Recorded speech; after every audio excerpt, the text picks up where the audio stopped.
Ito ang aking container na bell pepper at gagawa ko ngayon ng salad. So ngayon lalagay ko yung bell pepper na violet sa aking apple tomato salad, all fresh. At ayan, lalagyan ko siya ng olive oil, lemon at mild soy sauce. At ayan, hinalo ko na para pantay yung kanyang lasa. So ayan, yung aking kamatis, may nagbigay lang sa akin at salamat sa nagbigay ng kamatis. At ayan, nahinog na.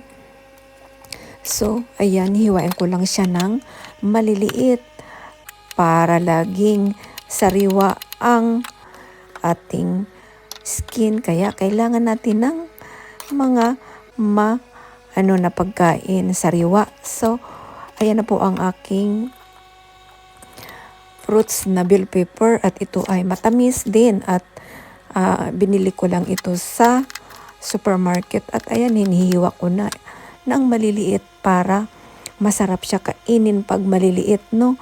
Ito din ay pampalakas din ito, no? So, ayan na po, maliliit ng hiwa, ayan. Pinaghalo ko na sa isang lalagyan at ayan, ito yung apple ko na. Ayan, nihiwa ko lang siya ng pinong-pino para masarap siya kainin. So, mas maganda talaga yung pino-pino. Ayan, ihalo ko na para masarap.